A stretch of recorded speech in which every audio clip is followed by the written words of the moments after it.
Okay. Hi everyone, I welcome you all on NCERT NEET Adda 247 channel.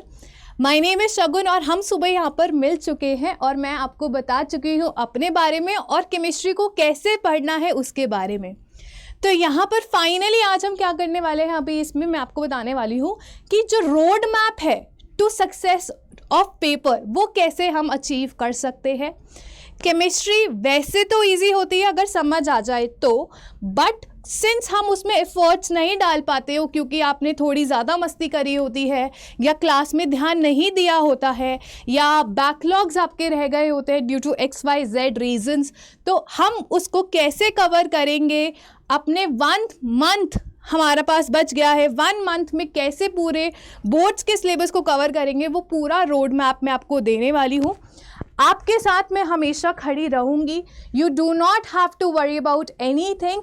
आप अगर मेरे साथ दिन का 2-2.5 घंटा दे देंगे तो आपको बिल्कुल भी टेंशन लेने की ज़रूरत नहीं है। आई प्रॉमिस आप बोर्ड्स भी बहुत अच्छे से क्रैक करेंगे और साथ में नीट भी बहुत अच्छे से क्रैक करेंगे।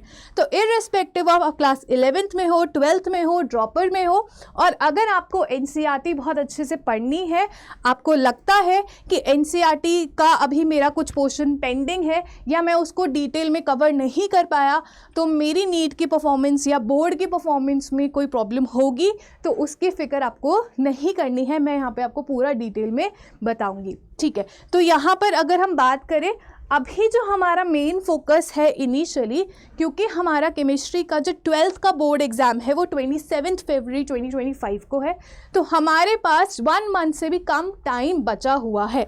तो इसमें हम कैसे एफिशिएंटली पढ़ें कि हमारे पास हमें दिक्कत ना आए बेसिकली। तो एज आई ऑलवेज से, अगर आपने लेट स्टार्ट करा है तो इसका मतलब ये नहीं है कि आपको रिजल्ट नहीं मिलेगा। अगर आप प्रॉपर स्ट्रैटेजी के साथ चीज़ें करते हो और अगर आप इंटेलिजेंस के साथ स्मार्ट वर्क करते हैं तो आप भी सक्सेस पा सकते हैं। अगर मैं आज भी बोलूँगी, एक बच्चा जो पूरे साल पढ़ रहा है और एक बच्चा जो अभी सिंसियरली पढ़ रहा है, हो सकता है वो इक्विवेलेंट रिजल्ट ले आए, ठीक है। तो यहाँ पर चेक करते हैं कैसे। पहले तो सबसे पहली बात आपको पता होना चाहिए आपका सिलेबस क्या है। दूसरी बात आपको पता होना चाहिए आपका पैटर्न क्या है। तीसरी बात आपको पता होना चाहिए कि आप अपने पेपर को कैसे अटेम्प्ट करोगे। तो वी ऑल नो दैट। अगर हम बात करें 12th की, पहले बात कर लेते हैं क्योंकि हम बोर्ड्स पे पहले फोकस कर रहे हैं। तो बोर्ड्स में आपके कट कुट आके अब 10 ही चैप्टर आ रहे हैं। जितने भी रट्टाफिकेशन वाले चैप्टर्स थे वो सब डिलीट कर दिए हैं, चाहे वो मेटलर्जी हो, चाहे वो P ब्लॉक हो, चाहे वो 11th-12th में chemistry in everyday life, polymers हो, सब हटा दिया, S ब्लॉक हटा दिया, सब हटा दिया। तो हमारे लिए और इजी हो गई है केमिस्ट्री। इन चैप्टर्स में आपको सिर्फ कंसेप्ट समझना है और एक बार जब वो केमिस्ट्री समझ आ जाएगी आपको तो आप बहुत इजीली सारे क्वेश्चंस को अटेम्प्ट कर सकते हो। NCERT की एक एक लाइन में यहाँ पे आपको करवाने वाली हो। तो पहले एक बार हम बिफोर मूविंग अहेड किस तरीके से क्या स्ट्रैटेजी रहेगी, उससे पहले एक बार आपको चैप्टर्स और उसकी वेटेज की नॉलेज होनी चाहिए। क्योंकि अगर मैंने चैप्टर स्टार्ट कर दिया और आपको पता ही नहीं है ये चैप्टर कितने मार्क्स का आएगा, तो हो सकता है आप उस चैप्टर को उतना सीरियसली ना लो जितना सीरियसली लेना चाहिए। वैसे तो हर एक चैप्टर बहुत इंपॉर्टेंट है क्योंकि 2 मार्क्स भी फुल मार्क्स में कंट्रीब्यूट करता है, तो आपको हर एक चैप्टर को इक्वल इंपॉर्टेंस देनी है। बट अगर हमारे पास टाइम कम है तो इंटेलिजेंटली हम किस चैप्टर को कौन से चैप्टर से ऊपर प्रायोरिटी देकर वो करें, वो चीज़ भी हम यहाँ पर डिस्कस करेंगे।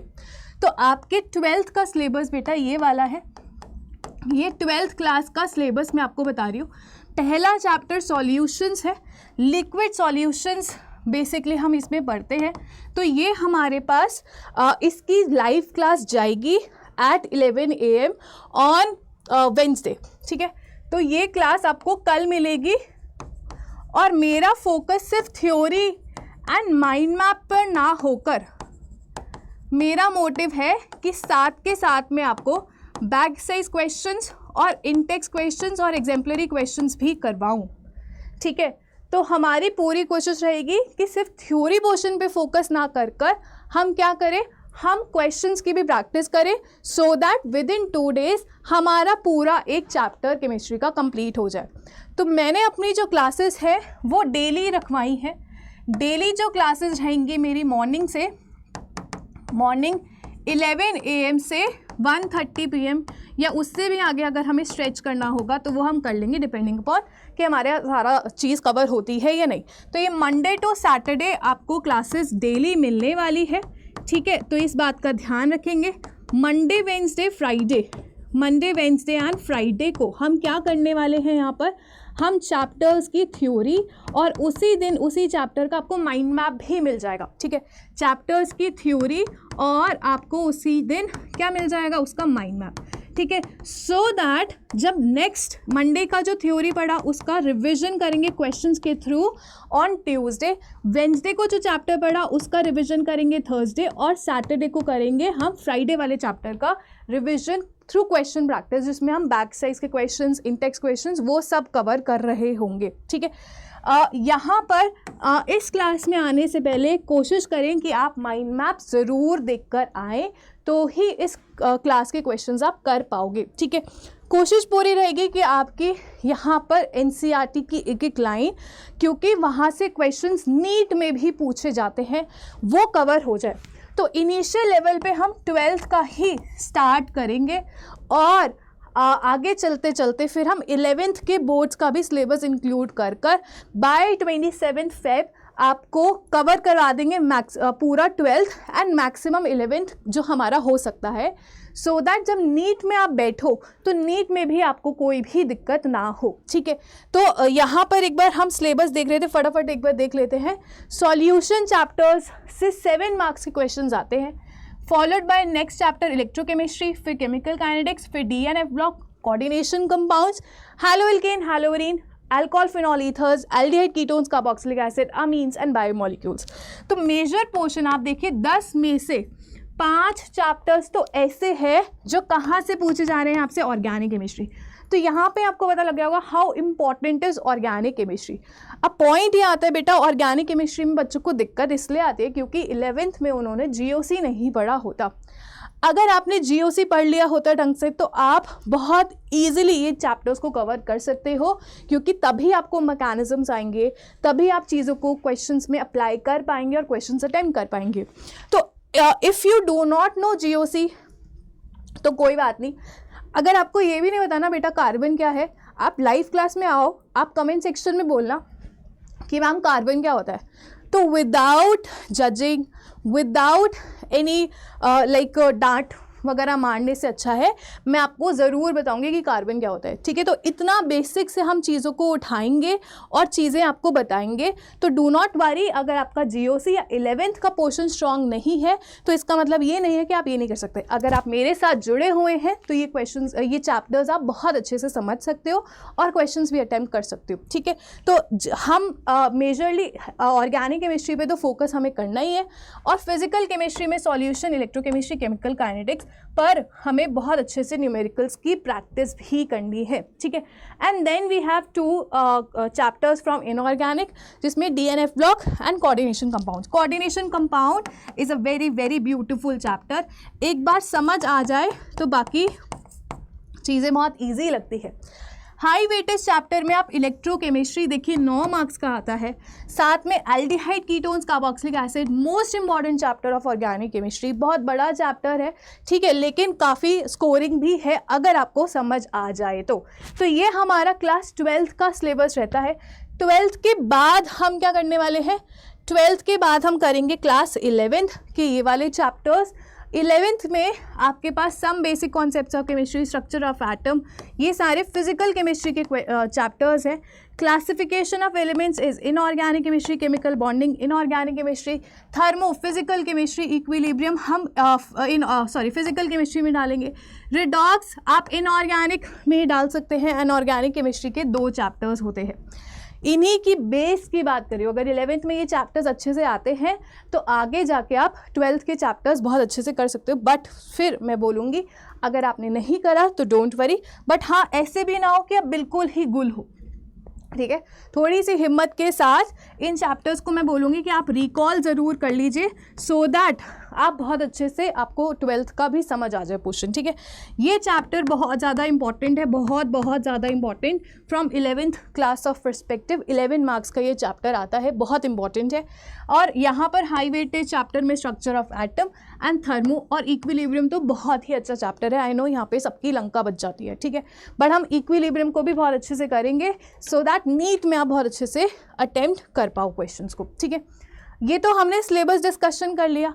अपार्ट फ्रॉम दैट यहाँ पे आपको बोर्ड्स का पैटर्न भी पता होना चाहिए। This is very important. I am considering आपको बिल्कुल भी कुछ नहीं पता, वो वाली बात मैं कंसिडर कर रही हूँ, तो इसलिए मैं सारी चीज़ें आपको बता रही हूँ, क्योंकि आप जिसकी प्रिपरेशन कर रहे हो उसकी नॉलेज होनी ज़रूरी है।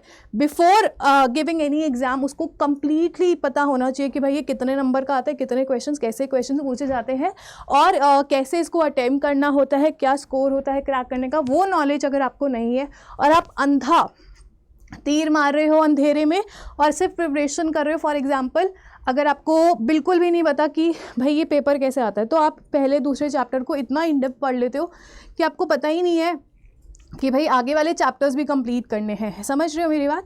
तो आपको अंधेरे में तीर नहीं मारना है। As I said, smart work करना है और सारी डिटेल नॉलेज के साथ अपनी प्रिपरेशन स्टार्ट करनी है। तो पहला पॉइंट आपको सिलेबस पता होना चाहिए।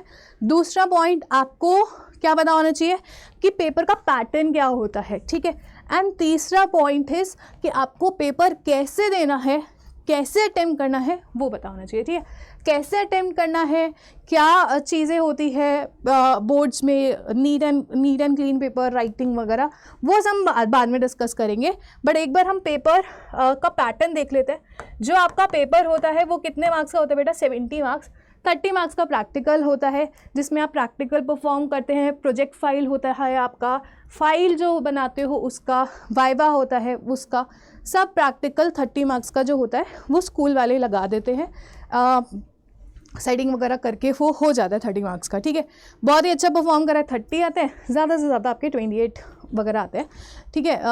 कट कुट आके अगर आपने बदतमीज़ी भी करी है तो 25 मार्क्स तो दे देते हैं। But still I would say आप अपनी नॉलेज ज़रूर रखिए, क्योंकि प्रैक्टिकल केमिस्ट्री से भी क्वेश्चंस नीट में पूछे जाते हैं, ठीक है। टॉकिंग अबाउट बोर्ड पैटर्न, क्या होगा, आपके पास 5 सेक्शंस होते हैं, section A, B, C, D and E, ठीक है। जो A सेक्शन होता है वो कितने मार्क्स का होता है? 1 मार्क्स का 20 क्वेश्चंस होते हैं, ठीक है। 20 क्वेश्चंस होते हैं, MCQ बेस्ड और असर्शन रीजन बेस्ड क्वेश्चंस होते हैं। ये वाला 4-5 मिनट में पूरा सेक्शन हो जाना चाहिए आपका, ठीक है।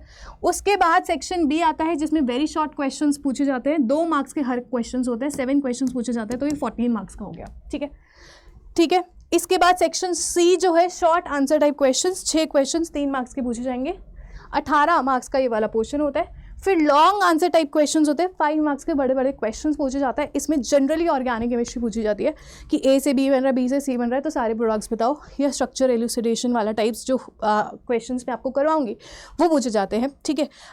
2 क्वेश्चंस होते हैं, 10 मार्क्स का ये पेपर होता है। Apart from that case study आती है आपकी 4 मार्क्स की। तो ये हमारा पूरा 70 मार्क्स का वेटेज है, तो इसको आप बहुत अच्छे से समझ सकते हैं और हम अपनी प्रिपरेशन इसके हिसाब से करेंगे। हम अपना once we have completed our syllabus, don't worry, हम बोर्ड्स का वो भी करने वाले हैं। क्या आपके जो प्रीवियस ईयर क्वेश्चंस हैं, बोर्ड्स का पेपर उठाएंगे, उन सबको हम सॉल्व करेंगे, तो उसकी टेंशन आपको नहीं लेनी है। आई होप आपको समझ आ गया हो कि हम पैटर्न क्या फॉलो करने वाले हैं। तो सिंपल सा एक बार मैं रिपीट कर देती हूँ, पैटर्न आपका यही रहेगा। पहले हम अपनी प्रिपरेशन को स्ट्रॉन्ग करेंगे। इसमें 3 मेजर चीज़ें होती हैं। आपको थियोरेटिकल पोर्शन स्ट्रॉन्ग करना है, आपको थियोरेटिकल पोर्शन के बाद प्रैक्टिस करनी है क्वेश्चंस की। प्रैक्टिस क्वेश्चंस करने के बाद उस चैप्टर को छोड़ मत देना। फॉर एग्जांपल सॉल्यूशन करा, 2 दिन में ख़त्म हो गया सॉल्यूशन। अब ऐसा नहीं उस चैप्टर को छोड़ दोगे, नहीं, उस चैप्टर की कांस्टेंट कंटिन्यूअस रिवीजन करनी भी ज़रूरी होती है। आप उस चैप्टर की रिवीजन करते रहेंगे, तो इसके लिए हम आपको क्या दे रहे हैं? Mind map. क्या दे रहे हैं? Mind map. तो माइंड मैप वाली वीडियो भी इक्वली इंपॉर्टेंट है। इससे आप हर दिन देखेंगे ना, तो आपका पूरा चैप्टर हर दिन रिवाइज होगा। और आपको बाय 10-15 दिन वो चैप्टर पूरा याद भी हो जाएगा, ठीक है। आपको पता होगा इस टॉपिक के बाद ये टॉपिक था, अच्छा इसमें ये था, अच्छा इसमें ये था, यहाँ से ये क्वेश्चंस पूछे जाते हैं, क्यों? क्योंकि आपने प्रैक्टिस भी करी है क्वेश्चंस की, तो आप ऑलरेडी कॉन्फिडेंट फील करोगे, ठीक है। तो अगर आपकी प्रिपरेशन स्ट्रांग होगी तो आप क्या फील करोगे? बहुत ज़्यादा कॉन्फिडेंट, और इसी कॉन्फिडेंस से आप क्या करोगे? एग्ज़ाम को क्रैक करोगे। देखो, 2 तरीके के बच्चे होते हैं, एक जो बहुत कुछ पढ़ता है बट स्टिल वो क्या कहते हैं वो क्रैक नहीं कर पाता एग्ज़ाम, या फिर वो बोलो उसके अंदर बहुत ज़्यादा फियर होता है। और कुछ बच्चे ऐसे होते हैं जो 6-7 महीने कुछ भी नहीं पढ़ते, 2 महीने पढ़ते हैं और कॉन्फिडेंस के साथ जाते हैं और अपना एग्ज़ाम क्रैक कर देते हैं। तो क्या डिफरेंस है? पेपर में आप प्रिपरेशन के साथ साथ आपका कॉन्फिडेंस भी ज़रूरी है, ठीक है। तो कॉन्फिडेंस के लिए हमें अच्छी प्रिपरेशन करनी पड़ती है, और वही प्रिपरेशन हम इस चैनल पर करने वाले हैं। एक एक चीज़ आपको यहाँ पर कवर करवाई जाएगी। तो हमारा जो क्लास है मैं आपको ऑलरेडी बता चुकी हूँ, Monday to Saturday. I want everyone to join. ये सेशन आप शेयर करेंगे, 11 बजे से शार्प हमारी क्लास स्टार्ट हो जाएगी and we will continue the things, ठीक है, जब तक हमारा वो चैप्टर और हमारा वो प्रैक्टिस सेशन ख़त्म नहीं हो जाता। इसमें बहुत अच्छी अच्छी बुक्स हैं, जैसे एग्ज़ाम आइडिया, प्रदीप्स वगैरह, जो आप पढ़ते हो, यूजुअली बोर्ड्स के पेपर के लिए रिकमेंड करा जाता है, तो वो भी पोर्शन हम यहाँ से कवर करेंगे। एनसीईआरटी के example questions, high order thinking questions, वो सब मैं आपको यहाँ पर करवाने वाली हूँ, ठीक है। हमारी जो क्लास है वो स्टार्ट होगी फ्रॉम, आज है 29, हाँ 29 जनवरी से हमारी क्लास स्टार्ट होगी। हम उसमें फर्स्ट चैप्टर ऑफ 12th करेंगे, जो कि क्या है? सॉल्यूशंस, ठीक है। लिक्विड सॉल्यूशंस मैं आपको डिटेल में करवाऊंगी। उसके तुरंत बाद आपको माइंड मैप की रिकॉर्डिंग मिल जाएगी। तो माइंड मैप की रिकॉर्डिंग से आप क्या कर लेंगे? रिवाइज कर लेंगे। और नेक्स्ट डे 30 जनवरी को आपको मैं क्या करवाने वाली हूँ? इसी चैप्टर के क्वेश्चंस, एनसीईआरटी पर हम फोकस रखेंगे। मैं एनसीईआरटी की पीडीएफ भी लाऊंगी और उसमें एक्सप्लेन भी करती जाऊंगी, तो आपके एनसीईआरटी काफ़ी अच्छी कवर हो जाएगी इसमें, ठीक है। तो 2 डेज़ में आपका एक चैप्टर कवर होगा। उसके बाद हम नेक्स्ट चैप्टर करेंगे एंड ऐसे ऐसे करते करते हमारा मोस्ट प्रोबेबली 15-20 डेज़ में 12th कंप्लीट हो जाएगा। फिर हम क्या स्टार्ट करेंगे? 11th स्टार्ट करेंगे, और साथ के साथ हम बोर्ड्स के प्रीवियस ईयर क्वेश्चंस पूरा पैटर्न के समेत आपको समझाते हुए कैसे क्वेश्चंस को लिखना है, क्या करना है, क्या नहीं करना, सब गाइडेंस आपको मेरे साथ मिलने वाली है, ठीक है। तो आप बस अपना ट्रस्ट फैक्टर रखिए और पूरे दिन में से सिर्फ 2-2.5 घंटे मुझे आप दे दीजिए और बेफिक्र होके सोइए, ठीक है। और अच्छे दूसरे सब्जेक्ट्स की भी पढ़ाई करनी है, ऐसा नहीं है सिर्फ केमिस्ट्री को ही पढ़ना है। वी ऑल नो दैट यहाँ पे फिजिक्स की और बायो की क्लासेस होती है, तो वो भी आपको बहुत अच्छे से पढ़ना है। मैं सिर्फ केमिस्ट्री के लिए 2 घंटे मांग रही हूँ, ठीक है। तो ये वाली आई होप चीज़ें आपको अच्छी लगी हो, and now I wish you all the best for your preparation. हम जल्द ही मिलेंगे अपनी नेक्स्ट वीडियो में, जो कि लाइव होगी। प्लीज़ मेक श्योर करना, अपने फ्रेंड्स को ज़रूर बताना, क्योंकि मुझे ऐसा लगता है विद्या बांटने से विद्या और ज़्यादा मिलती है। तो इफ़ यू हेल्प समबडी, तो आपको भी कहीं ना कहीं इससे दूसरी हेल्प आएगी, और आपको अपनी लाइफ में सक्सेसफुल होने से कोई नहीं रोक सकता, ठीक है। So we will meet in the next video. Thank you so much for watching and wishing you all the best.